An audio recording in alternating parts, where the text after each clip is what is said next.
শেখ হাসিনাকে ফেরতের প্রশ্নে নতুন করে যা বলল ভারত। বাংলাদেশের সাবেক প্রধানমন্ত্রী শেখ হাসিনাকে ফেরত প্রদানের ব্যাপারে নতুন কোনো তথ্য নেই ভারতের পররাষ্ট্র মন্ত্রণালয়ের কাছে।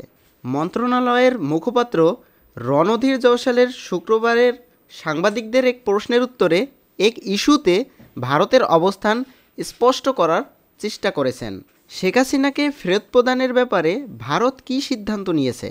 সাংবাদিকদের এমন প্রশ্নের উত্তরে জয়সাল বলেন, আমরা এর আগে বলেছিলাম যে বাংলাদেশের সরকার শেখ হাসিনাকে ফেরতদানের জন্য আমাদেরকে চিঠি দিয়েছে এবং আমরা সেই চিঠি গ্রহণ করেছি।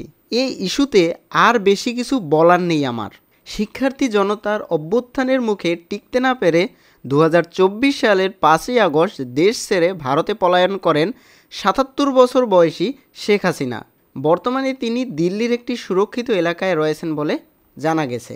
শেখ হাসিনা পলায়নের মাধ্যমে পতন ঘটে তার নেতৃত্বাধীন সরকারের এবং নোবেলজয়ী অর্থনীতিবিদ ডক্টর মোহাম্মদ ইউনূসকে প্রধান করে নতুন একটি অন্তর্বর্তী সরকার গঠিত হয়।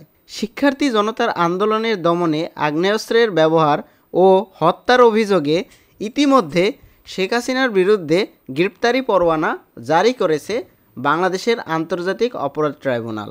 তাকে ফেরত দেওয়ার আহ্বান জানিয়ে গত 23শে ডিসেম্বর ভারতের কেন্দ্রীয় সরকার চিঠি দেয় বাংলাদেশের পররাষ্ট্র মন্ত্রণালয়। সেই চিঠির প্রাপ্তি স্বীকারোর সময়ও করেছিলেন ভারতের পররাষ্ট্র মন্ত্রণালয়।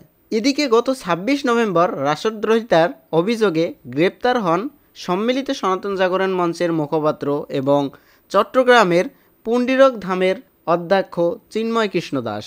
আদালতে তার জামিনের আবেদন নাকচ করে দেওয়ায় গ্রেপ্তারের পর থেকেই কারাগারে আছেন তিনি। সর্বশেষ 2 জানুয়ারি তার জামিনের আবেদন নাকচ করেছে আদালত।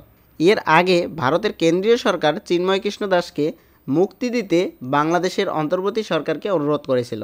ফের অনুরোধ জানানো হবে কিনা সাংবাদিকদের এক প্রশ্নের জবাবে জয়সাল বলেন, আমরা আশা করি যে যারা বাংলাদেশে গ্রেপ্তার হয়েছেন তারা সবাই ন্যায় বিচার পাবেন। আমাদের আবেদন এতটুকুই।